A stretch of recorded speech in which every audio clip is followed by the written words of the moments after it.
3. Second Congress of the Russian Social Democratic Labor Party. Adoption of program and rules in formation of a single party. Differences at the Congress and appearance of two trends within the party, the Bolshevik and the Menshevik. Thus the triumph of Lenin's principles and the successful struggle waged by Iskra for Lenin's plan of organization brought about all the principal conditions necessary for the creation of a party, or, as it was said at the time, of a real party. The Iskra trend gained the upper hand among the social democratic organizations in Russia. The Second Party Congress could now be summoned. The Second Congress of the RSDLP opened on July 17, 30, New Style, 1903. It was held abroad, in secret. It first met in Brussels, but the Belgian police requested the delegates to leave the country. Thereupon the Congress transferred its sittings to London. 43 delegates in all, representing 26 organizations, assembled at the Congress. Each committee was entitled to send 2 delegates, but some of them sent only 1. The 43 delegates commanded 51 votes between them. The chief purpose of the Congress was to create a real party on the basis of principles and organization which had been advanced and elaborated by Iskra. Lenin, Selected Works, Volume 2, p. 412. The composition of the Congress was heterogeneous. The avowed economists were not represented, because of the defeat they had suffered, but they had since disguised their views so artfully that they managed to smuggle several of their delegates into the Congress. Moreover, the Bund delegates differed only ostensibly from the economists. In reality they supported the economists. Thus the Congress was attended not only by supporters of Iskra, but also by its adversaries. 33 of the delegates, that is, the majority, were supporters of Iskra. But not all those who considered themselves Iskraists were real Leninist Iskraists. The delegates fell into several groups. The supporters of Lenin, or the firm Iskraists, commanded 24 votes. 9 of the Iskraists followed Martov. These were unstable Iskraists. Some of the delegates vacillated between Iskra and its opponents. They commanded 10 votes and constituted the center. The avowed opponents of Iskra commanded 8 votes, 3 economists and 5 Bundists. A split in the ranks of the Iskraists would be enough to give the enemies of Iskra the upper hand. It will therefore be seen how complex the situation was at the Congress.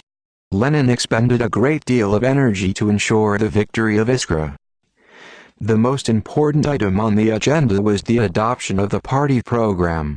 The chief point which, during the discussion of the program, aroused the objections of the opportunist section of the Congress was the question of the dictatorship of the proletariat.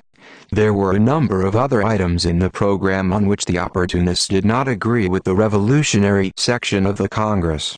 But they decided to put up the main fight on the question of the dictatorship of the proletariat, on the plea that the programs of a number of foreign social democratic parties contained no clause on the dictatorship of the proletariat, and that therefore the program of the Russian Social Democratic Party could dispense with it too.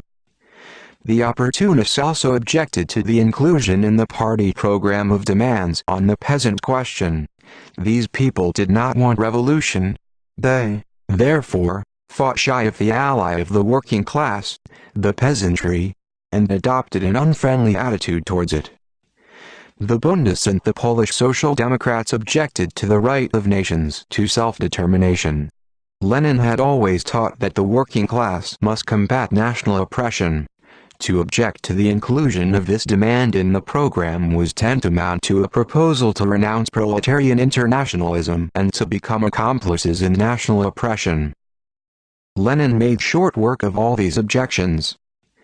The Congress adopted the program proposed by Iskra. This program consisted of 2 parts, a maximum program and a minimum program. The maximum program dealt with the principal aim of the working class party, namely, the socialist revolution, the overthrow of the power of the capitalists, and the establishment of the dictatorship of the proletariat. The minimum program dealt with the immediate aims of the party, aims to be achieved before the overthrow of the capitalist system and the establishment of the dictatorship of the proletariat, namely, the overthrow of the Tsarist autocracy, the establishment of a democratic republic, the introduction of an 8-hour working day, the abolition of all survivals of serfdom in the countryside, and the restoration to the peasants of the cut-off lands, otrezki, of which they had been deprived by the landlords. Subsequently, the Bolsheviks replaced the demand for the return of the otrezki by the demand for the confiscation of all the landed estates. The program adopted by the Second Congress was a revolutionary program of the Party of the Working Class. It remained in force until the Eighth Party Congress, held after the victory of the Proletarian Revolution, when our party adopted a new program. Having adopted the program, the Second Party Congress proceeded to discuss the draft of the party rules. Now that the Congress had adopted a program and had laid the foundation for the ideological unity of the party, it had also to adopt party rules so as to put an end to amateurishness and the parochial outlook of the circles, to organizational disunity in the absence of strict discipline in the party. The adoption of the program had gone through comparatively smoothly, but fierce disputes arose at the Congress over the party rules. The sharpest differences arose over the formulation of the first paragraph of the rules, dealing with party membership. Who could be a member of the party, what was to be the composition of the party, what was to be the organizational nature of the party, an organized whole or something amorphous. Such were the questions that arose in connection with the first paragraph of the rules. Two different formulations contested the ground: Lenin's formulation, which was supported by Plekhanov and the firm Iskrists, and Martov's formulation, which was supported by Axelrod, Zisalik, the unstable Iskrists, Trotsky, and all the avowed opportunists at the Congress. According to Lenin's formulation, one could be a member of the party who accepted its program, supported it financially, and belonged to one of its organizations. Martov's formulation, while admitting that acceptance of the program and financial support of the party were indispensable conditions of party membership, did not, however, make it a condition that a party member should belong to one of the party organizations, maintaining that a party member need not necessarily belong to a party organization. Lenin regarded the party as an organized attachment, whose members cannot just enroll themselves in the party, but must be admitted into the party by one of its organizations, and hence must submit to party discipline.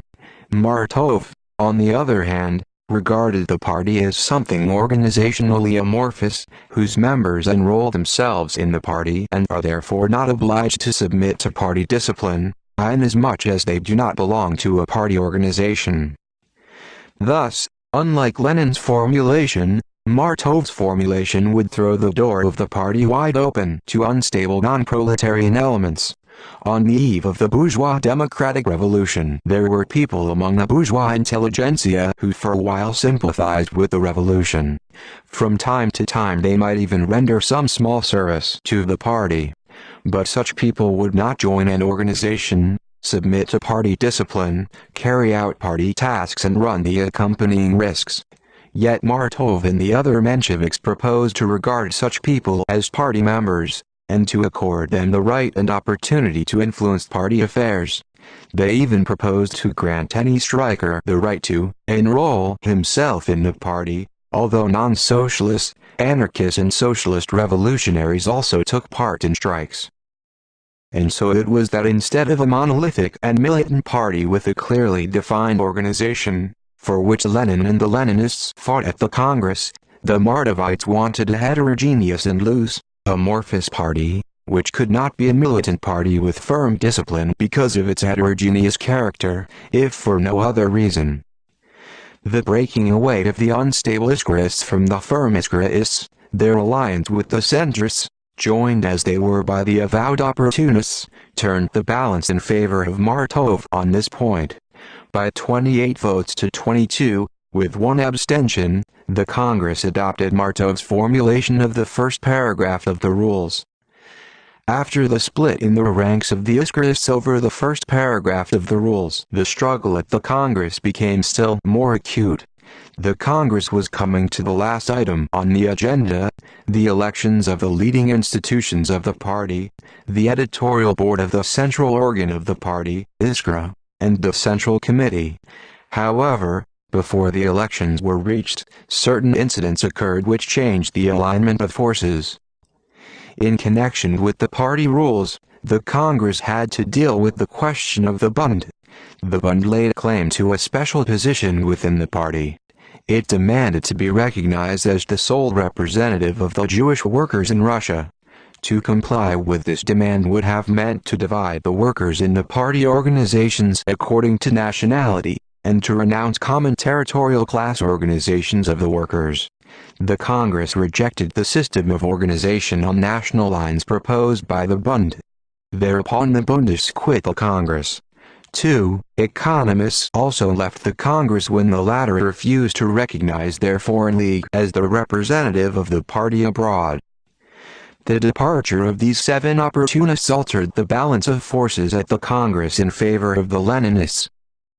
From the very outset, Lenin focused his attention on the composition of the central institutions of the party. He deemed it necessary that the Central Committee should be composed of staunch and consistent revolutionaries. The Mardovites strove to secure the predominance of unstable, opportunist elements on the Central Committee.